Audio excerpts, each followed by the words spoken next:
গ্রামের বউ হয়ে বিলাসিতাকে প্রাধান্য না দিয়ে অল্পতেই সন্তুষ্ট থাকি, যা আমার সংসারে মঙ্গল করেছে।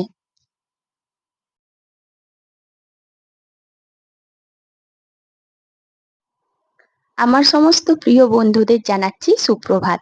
আমি মুনমুন ছোট্ট একটি গ্রাম থেকে তোমাদের জন্য নিয়ে চলে এসেছি আবারও একটি ছোট্ট ব্লগ। আশা করছি তোমাদের ভালো লাগবে। যে বা যারা যেখান থেকে ভিডিওটা দেখছো নিশ্চয়ই ভালো আছো। আগামী দিনেও ভালো থেকো, সুস্থ থেকো। তো কালকে রাত্রিতে খুব বৃষ্টি হয়েছিল, আর দেখো সকালে কিন্তু চারিপাশে অনেক কাদা।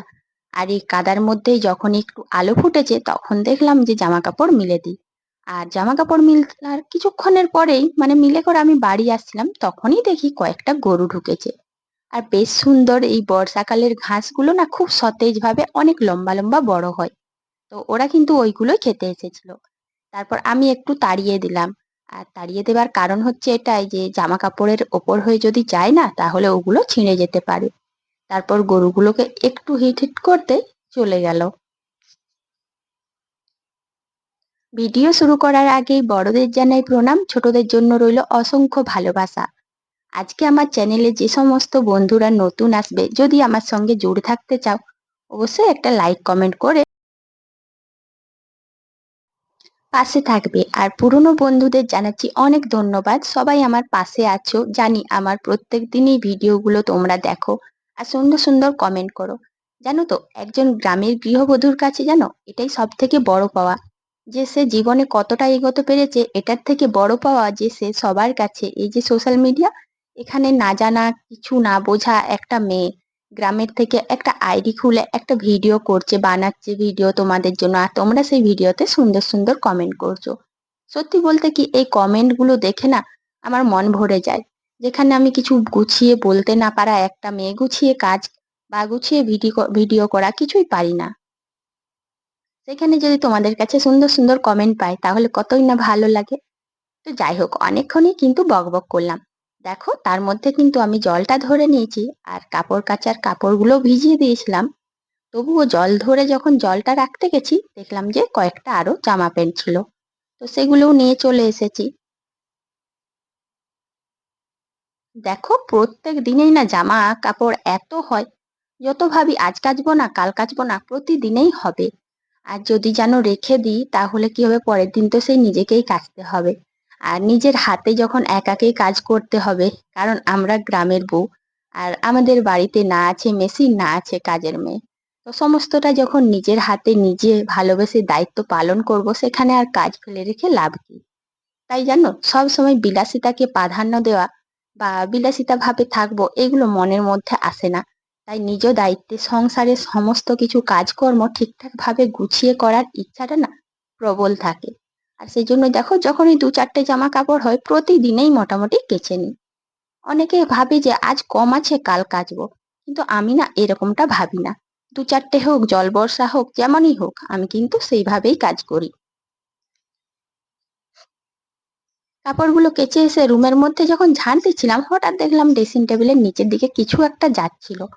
আর ঠিক শেষ মুহূর্তে দেখেছি, তাই বুঝতে পারিনি। তো সেই জন্য দেখো ঘর পুরো উথাল পাথাল করে চিৎকার করছিলাম যে কিছু একটা ঢুকেছে। আর গ্রামে যাদের বাড়ি তাদের তো একটু ভয় থাকবেই যে কখন কি ঢুকে যাচ্ছে, কারণ আমাদের ঘরটার চারিপাশে তো চারিদিকেই জঙ্গল। তো শেষ পর্যন্ত যেন ড্রেসিং টেবিলটা সরিয়ে দেখলাম যে না, তেমন কিছু না, একটা অনেক বড় লম্বা বন কেনলই ঢুকেছিল। তো সেটাই বের করলাম। আর এদিকে মা এসে না ড্রেসিং টেবিলটা নাড়তে চাইছিল।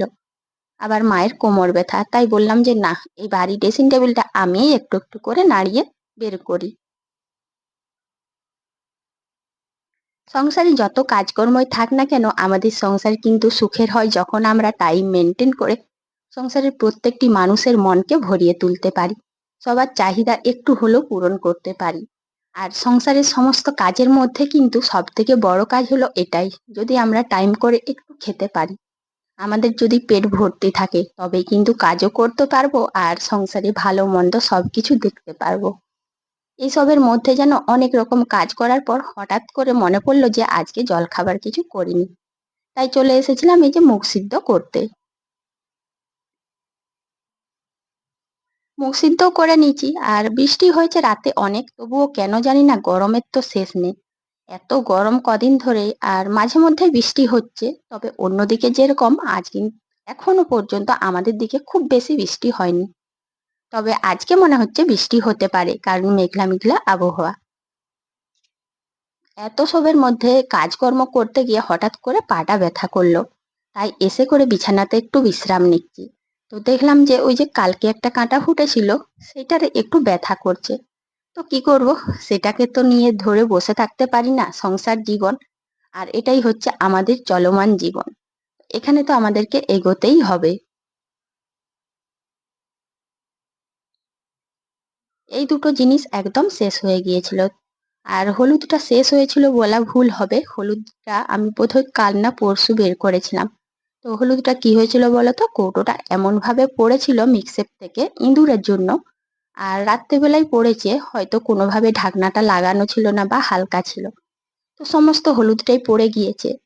যেহেতু রাত্রেবেলায় পড়েছিল, দেখিনি চোখে যে কি হয়েছে না হয়েছে, তাই সেটার উড়িয়ে রাখার ইচ্ছে হলো না।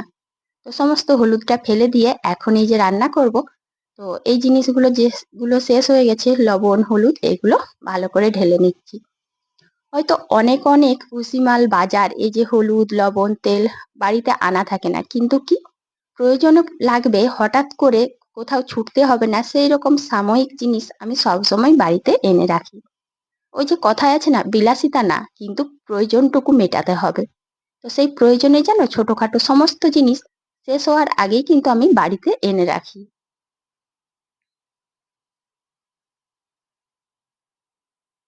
আজকে সেরকম ভাবে কোনো সবজি নেই। আর বাগানে সবজি থাকলেও যা মশা, সেইভাবে সবজি আনার ইচ্ছেটাও নেই। তো তাই ভাবলাম একদিন আধদিন এমনি কিছু অল্প কিছু দিয়ে করা যাক না। আর সেই বুদ্ধি খাটিয়ে আজ একটু পেঁয়াজ রসুন কেটে নিচ্ছি। আর ওটা কেন কাটলাম, এই যে দেখো বন্ধুরা, ভাতের জলটা তো চাপিয়ে চাল দিয়ে দিয়েছি। আর আজকে করব তিলের বড়া। আমরা তো সারা বছর এই শাক সবজি মাছ মাংস ডিম খাই। যদি এইরকম বিলাসিতাপূর্ণ জীবন না কাটিয়ে অল্প একটু অন্যরকম টাইপের খাবার খাই, সেটা কিন্তু আমাদের অনেক সুস্বাদু লাগবে আর অনেক মন প্রাণ ভরেও খেতে পারবো। একটু অন্যরকম টাইপের খাবারগুলো খেতে না খুবই ভালো লাগে। এই জিনিসগুলো চাইলেও কিন্তু সবাই পায় না। তো দেখো ওই যে তিলগুলো ছিল সেটা ছাড়িয়ে বড়া করব বলে সবকিছু পেঁয়াজ রসুন লঙ্কা মাখিয়ে রেখে দিলাম। আর এই লঙ্কা যখন মাখিয়েছি তখন না মনে পড়লো যে লঙ্কাগুলো কাটলাম একটা পলিথিনে ছিল। আর পলিথিনে থাকলে তো নষ্ট হয়ে যাবে, তাই সেইগুলো দেখো বাইরে এনে বোটা ছাড়িয়ে ঝুড়িতে রেখে দিচ্ছি। বোটাটা ছাড়িয়ে নিলে লঙ্কাগুলো অনেকদিন ভালো থাকবে আর নষ্টও হবে না।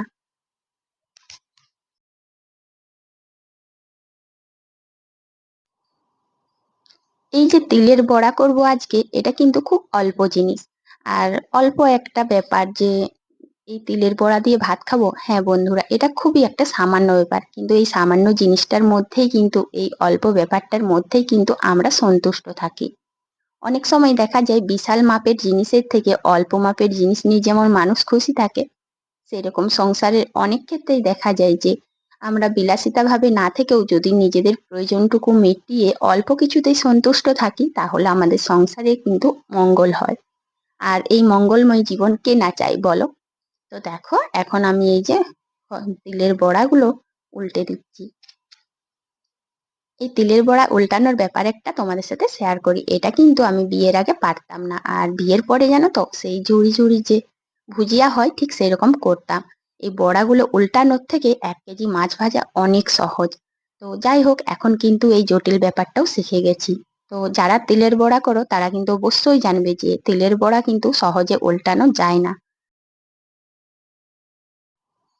তো আজকে এই তিলের বড়া আর কলা ফুল সেদ্ধ করে একটু চটকে দিয়েছি কাঁচা পেঁয়াজ লঙ্কা দিয়ে, আর সঙ্গে ছিল লেবু। ব্যাস, এটাই কিন্তু আজকে দুপুরের মেনু। তো বন্ধুরা, আজকের ভিডিও ভালো লাগলে অবশ্যই পাশে থেকো। টাটা।